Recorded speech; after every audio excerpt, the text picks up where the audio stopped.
tana huko na Mike wa Malwa kijana. By the way, for bandu be kimini bandu ba Bungoma. Nolela banonge mukhisa kitu yuberana. Wa Malwa kijana. George Captain and all those. Khulbe nabo bekyanga the front line bali banyindafu. Nibaba kusubana wale khabo munyindafu taba kukwisa chikura.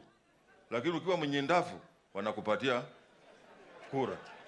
Naona wale barafu na bandi fese tuko hapo tu tumeshikilia hapo.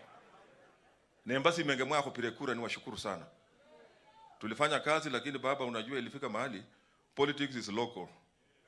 Na nikaangalia nikaona mood ya vile ilikuwa inakaa huku. Nikasema politics is local, you must go where you will win because winning is what you want. Nobody wants to be in opposition. You find yourself in opposition.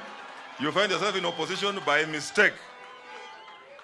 Na nikaona hapa mood ilikuwa ya Ford Kenya. Ndio nikaingia huko na nikakuwa governor. Ndi ngozi zindo konosi ya mandazi. Lakini saa hii nikaingia hapo. Sasa lazima uchunge. Ndio nilifanya hivyo, niko hapa nataka niwakaribishe. Basi nataka now in my capacity as also a party leader nialike deputy party leader wa ODM ambaye pia alikuwa rafiki yangu. We were elected the same time as a governors na akakuwa chairman wa COG. Karibu Mheshimiwa Oparanya.